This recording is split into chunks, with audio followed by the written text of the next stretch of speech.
J'ai répondu favorablement à votre demande et j'ai travaillé en lien avec vous pour la constitution d'une commune nouvelle qui est un moment important dans la vie communale à plus d'un titre. Une commune nouvelle, c'est d'abord une solidarité qui s'affirme. Et si vous en êtes arrivé au terme de ce processus, c'est parce qu'entre vos communes, il y a des habitudes de vie, des habitudes de travail. Et ce qu'il faut retenir de la loi actuelle sur les communes nouvelles, c'est que ce n'est pas le gouvernement qui a porté cette loi. Ce n'est pas une loi à l'initiative du gouvernement. C'est une loi dont le porteur est l'ancien président de l'Association des maires de France. Les anciennes communes ne disparaissent pas, mais une commune nouvelle, ça permet également de faire des économies d'échelle, c'est-à-dire de mutualiser vos moyens pour vous permettre d'avoir une force de frappe plus importante. Moi, c'est ce que les différents élus des communes nouvelles dont j'ai accompagné la création m'ont dit. Je peux vous le dire, et les élus m'ont toujours témoigné ce renforcement de la capacité d'action. Alors, pour les investissements, mais aussi dans le service de proximité. On rend un meilleur service de proximité si on est plus fort. Et la commune, c'est la cellule de base de la démocratie. Les élus municipaux, vous êtes le premier échelon de la démocratie, vous êtes la cellule de proximité. Et les élus de proximité. Donc, de ce côté-là, vous marquez un point également.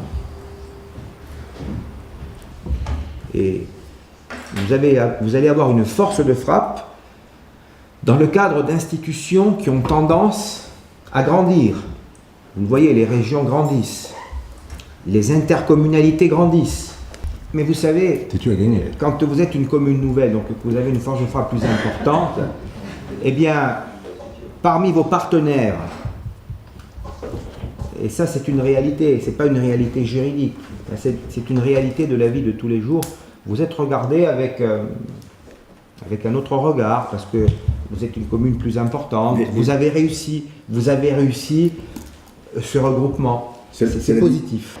Et donc, le fait que vous ayez pris à bras-le-corps ce sujet, le premier pour le département des Landes, et il est important de le dire, eh bien, vous faites figure de précurseur dans le cadre d'une administration moderne de votre collectivité.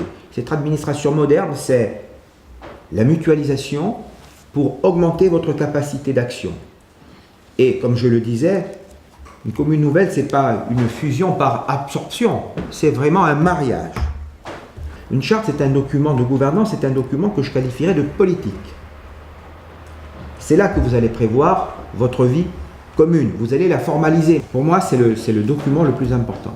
Alors, certes, juridiquement, ça ne peut pas avoir force de loi, puisque ce sont les délibérations des conseils municipaux, mais c'est une charte de gouvernance que vous pouvez adapter. C'est un document qui n'est pas figé et qu'il vous appartient de faire vivre. Mais tous les engagements sont là. Et même si juridiquement elle n'est pas contraignante, moi je pense que dans une démocratie, eh bien, les engagements moraux, les engagements politiques sont très importants parce qu'ils reçoivent à un moment donné et régulièrement la sanction du suffrage universel. Donc c'est en cela qu'elle est très importante. Mais il y a quand même un avantage pour cette commune nouvelle, c'est qu'elle sera éligible pendant au moins 3 ans à la dotation d'équipement des territoires ruraux.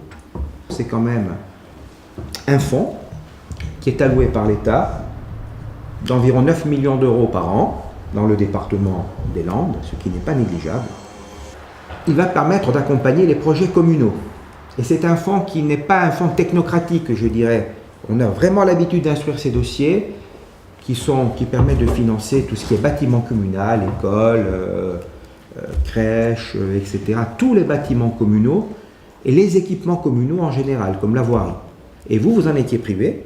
Et je pense que c'est important que vous puissiez bénéficier de ce fonds et vous pourrez en bénéficier de droit. C'est-à-dire qu'en tant que commune nouvelle, l'État sera obligé, si vous en faites la demande, de vous attribuer de la dotation d'équipement des territoires ruraux. Et sachez que dans les Landes, sur 331 communes, il y en a 3 ou 4 qui ne sont pas éligibles à la DETR, dont la vôtre. Voilà.